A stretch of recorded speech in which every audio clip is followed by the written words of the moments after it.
ಯೇಜು ಸಂಸ್ಕಾರನ ಎಲ್ಲ ವೀಕ್ಷಕರಿಗೆ ಮತ್ತೊಮ್ಮೆ ಅಡುಗೆ ಅರಮನೆ ಕಾರ್ಯಕ್ರಮಕ್ಕೆ ಆತ್ಮೀಯವಾದಂಥ ಸ್ವಾಗತ.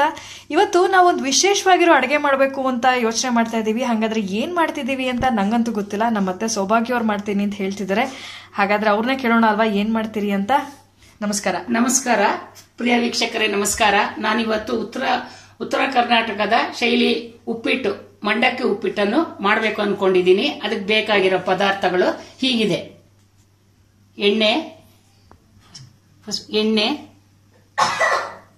ಸಾಸಿವೆ, ಜೀರಿಗೆ, ಕಡಲೆಬೇಳೆ, ಆಮೇಲೆ ಒಗ್ಗರಣೆಗೆ ಕರಿಬೇವು ಸೊಪ್ಪು, ಮೆಣಸಿನಕಾಯಿ, ಈರುಳ್ಳಿ, ನೆಕ್ಸ್ಟು ಟೊಮೆಟೊ, ಕಡಲೆ ಬೀಜ ಹಾಕಬೇಕು. ಆಮೇಲೆ ಕೊನೆಯಲ್ಲಿ ಕಾಯಿ ತುರಿ, ಕೊತ್ತಂಬರಿ ಸೊಪ್ಪು, ಒಂದು ನಿಂಬೆಹಣ್ಣು ಹಾಕಬೇಕು. ಕಡಲೆಪುರಿ, ಕೊನೆಯಲ್ಲಿ ಕಡಲೆಪುರಿ ಹಾಕಿ ಒಗ್ಗರಣೆ ಮಾಡಬೇಕು. ಅದು ಉಪ್ಪಿಟ್ಟು ರೆಡಿ ಆಗುತ್ತೆ.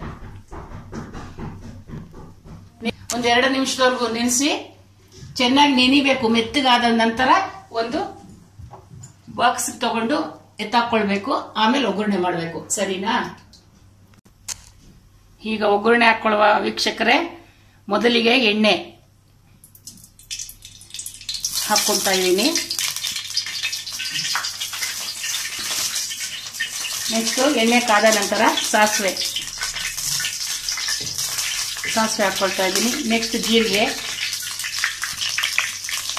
ಆಮೇಲೆ ಕಡಲೆಬೇಳೆ, ಈರುಳ್ಳಿ ಹಾಕ್ಕೊಳ್ತಾ ಇದ್ದೀನಿ. ಕರಿಬೇಕು. ಚಿಕ್ಕ ಅಂದ ತಕ್ಷಣ ಈಗ ಈರುಳ್ಳಿ ಹಾಕ್ಕೊತಾ ಇದ್ದೀನಿ.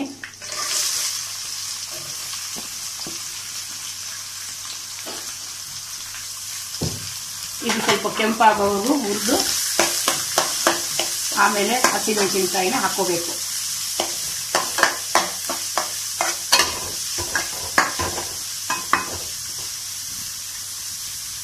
ಹಸಿಮೆಣಸು ಖಾರಕ್ಕೆ ನಿಮಗೆ ಎಷ್ಟು ಬೇಕೋ ಅಷ್ಟು ಖಾರಕ್ಕೆ ತಕ್ಕಂಗೆ ಯೂಸ್ ಮಾಡ್ಕೊಳ್ಳಿ. ಕರಿಬೇವು ಹಾಕೊಳ್ತಾ ಇದ್ದೀನಿ. ಸ್ವಲ್ಪ ಬಾಡಬೇಕು.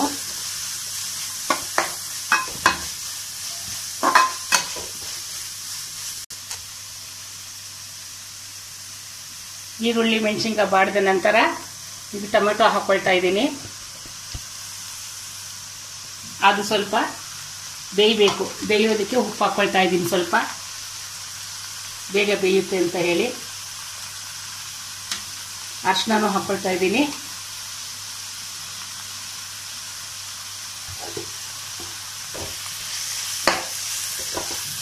ಟೊಮೆಟೊ ಮೆತ್ತಗಾಗೋವರೆಗೂ ಹುರಿದು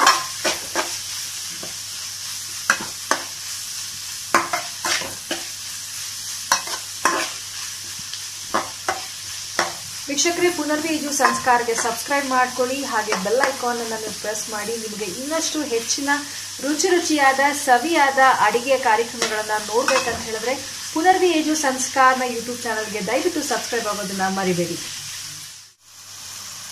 ಹಸಿ ಕಾಯಿ ಇರೋದ್ರಿಂದ ಕಾಯಿನೂ ಸ್ವಲ್ಪ ಒಗ್ಗರಣೆ ಹಾಕಿ ಹುರ್ಕೊಳ್ತಾ ಇದ್ದೀನಿ. ಕೊತ್ತಂಬರಿ ಸೊಪ್ಪುನ ಅರ್ಧ ಹಾಕ್ತೀನಿ. ಇನ್ನರ್ಧ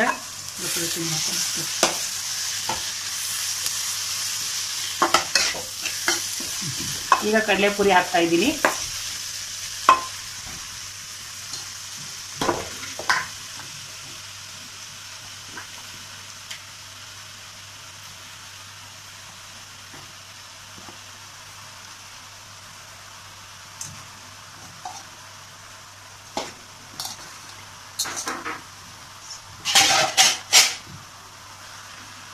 ಚೆನ್ನಾಗಿ ಬೆರೆಸ್ಕೋಬೇಕು. ಒಗ್ಗರಣೆ ಎಲ್ಲ ಬೆರೆಯಂಗೆ ಕಡಲೆಪುರಿಗೆ ಬೆರೆಸ್ಕೋಬೇಕು. ಕೊನೆಯದಾಗಿ ಕಡಲೆ ಬೀಜ ಹಾಕಿ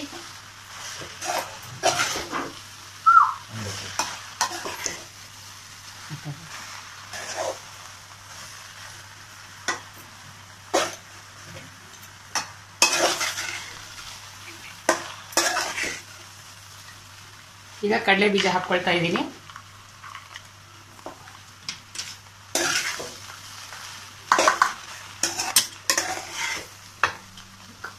ಈಗ ಕಡಲೆಪುರಿ ಉಪ್ಪಿಟ್ಟು ರೆಡಿ ಆಗಿದೆ. ಈಗ ಮೇಲೆ ಉಳಿದಿದ್ದು ಕೊತ್ತಂಬರಿ ಸೊಪ್ಪು, ಕಾಯಿ ಎಲ್ಲ ಹಾಕಿ ಬೆರೆಸಿದ್ರೆ ತುಂಬಾ ಚೆನ್ನಾಗಿರುತ್ತೆ. ಮೇಲೆ ಒಂದು ಸ್ವಲ್ಪ ನಿಂಬೆಹಣ್ಣು, ಒಂದು ಅರ್ಧ ನಿಂಬೆಹಣ್ಣು, ಟೊಮೆಟೊನು ಹಾಕಿದ್ದೀನಿ, ಆದರೆ ನಿಂಬೆಹಣ್ಣು ಹಿಂಡಿದ್ರೆ ಇನ್ನೂ ಟೇಸ್ಟ್ ಆಗಿರುತ್ತೆ ಅಂತ ಹಿಂಡ್ಕೊಳ್ಳೋದು ಕೊನೆಯಲ್ಲಿ.